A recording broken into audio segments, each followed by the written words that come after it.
Oi, tudo bem? Eu sou a Bibi e esse é o primeiro vídeo do meu canal.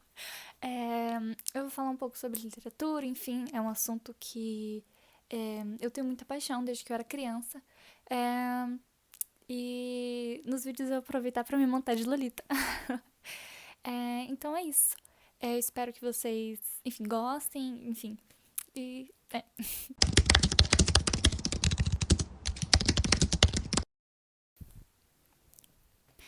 Bem, o tema do vídeo que eu vou fazer é o resumo e um pouco da história do autor. O livro se chama O Marinheiro que Perdeu as Graças do Mar, de um autor japonês chamado Yukio Mishima. Eu vou começar contando, enfim, um pouco da biografia dele, que eu acho interessante para, enfim, interpretar tudo que ele traz no livro dele. Não vai ter spoilers, mas, enfim, é.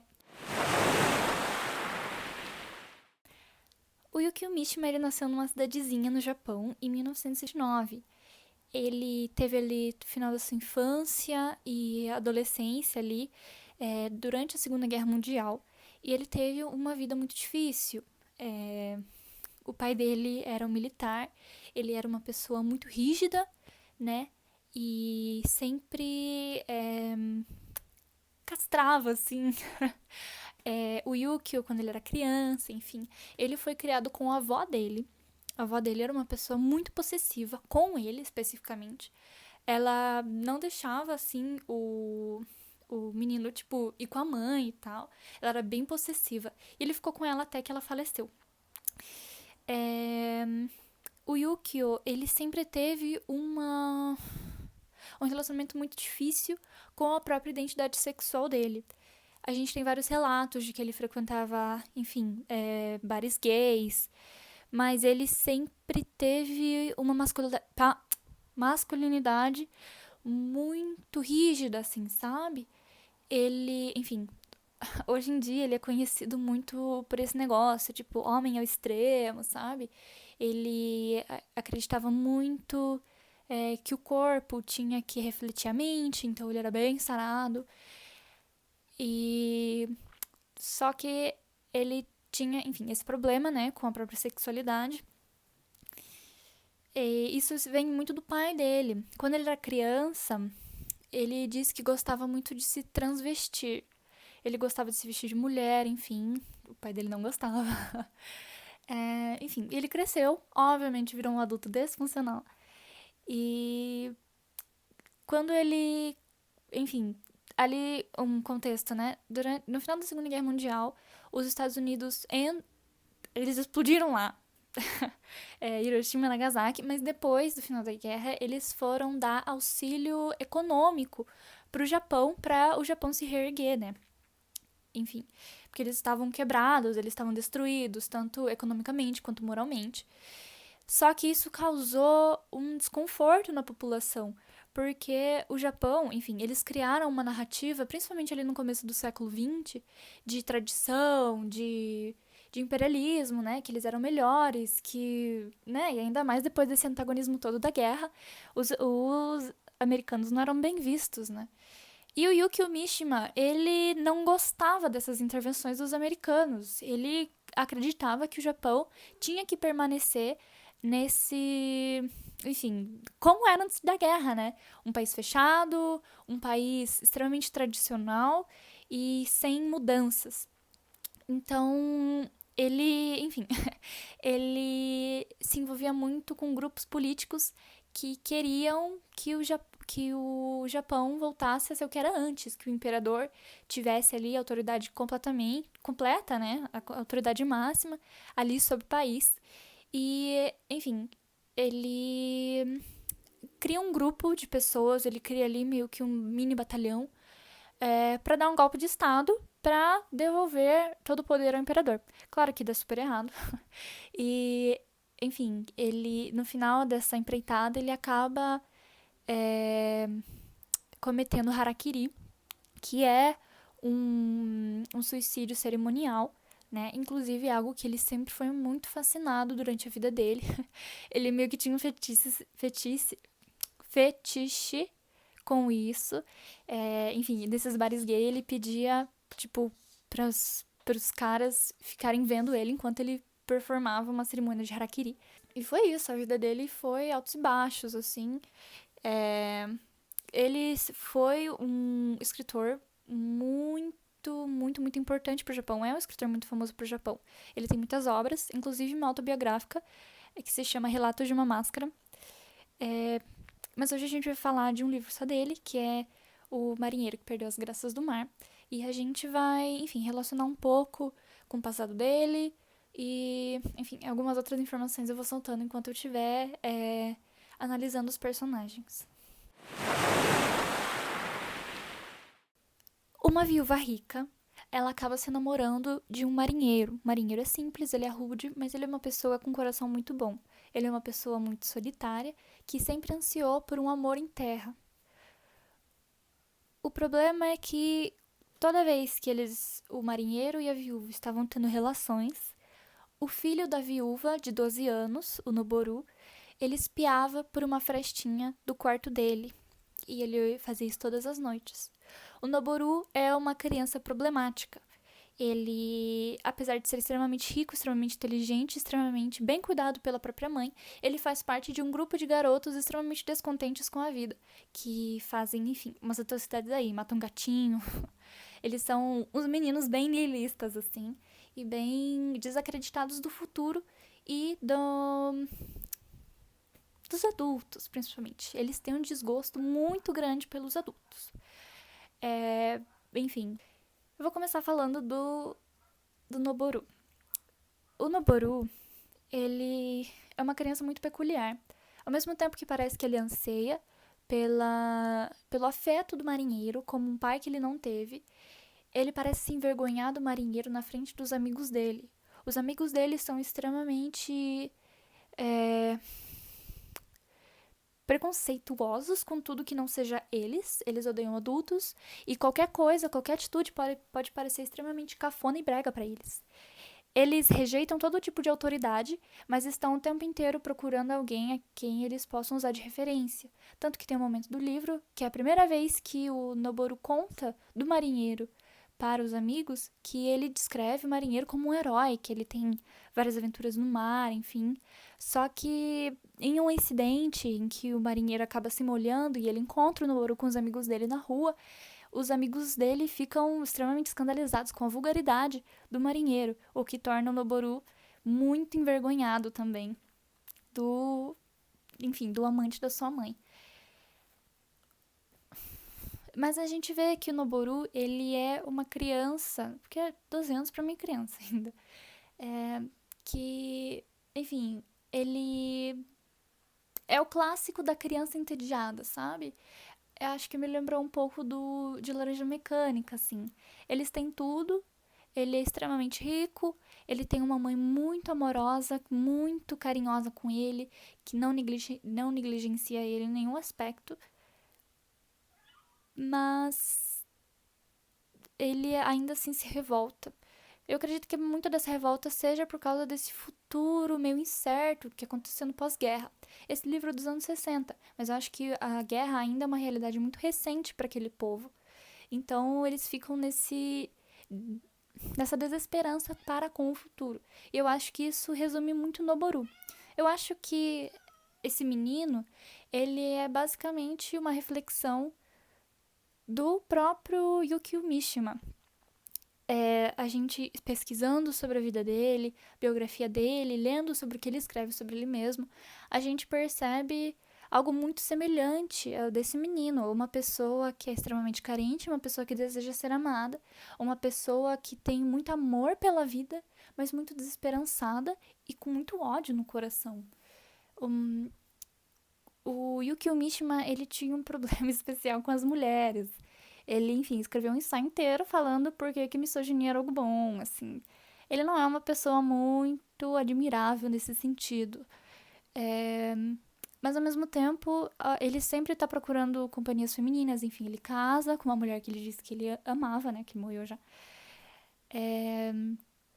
Então, ele é uma pessoa cheia de contradições, né? E eu acredito que esse jeito dele odiar as mulheres é um jeito de ele se, enfim, reprimir essa sexualidade dele. Enfim, esse sou eu. Isso não diz lugar nenhum, eu que tirei da minha cabeça agora. Falando agora um pouco sobre o marinheiro. O marinheiro é um personagem muito interessante. Ele é muito de coração muito bom. Ele é uma pessoa muito correta, uma pessoa muito direita. No livro diz que ele sempre teve repulsa pela terra e ele sempre foi muito feliz por não ser como os outros marinheiros, que sempre tinham algo pelo que voltar, né? Mulher, enfim, família. O marinheiro, ele sempre teve um desapego com a terra, assim.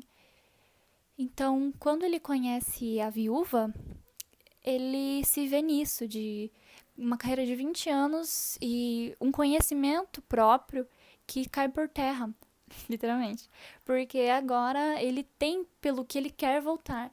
Ele passa apenas 3 dias com a viúva, mas isso é o suficiente para que ele, enfim, queira retornar para ela e crie um laço ali com a terra. Tanto que, enfim, ele vai para uma viagem um tempo depois e quando ele volta, ele decide largar a vida de marinheiro.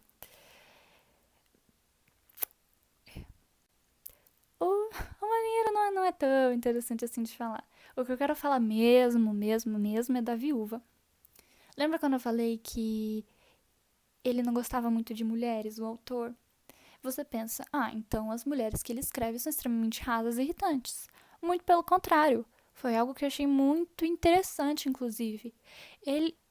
Olha, eu leio muito literatura japonesa. Eu confesso que eles não escrevem mulheres muito bem. Mas esse cara, ele me surpreendeu.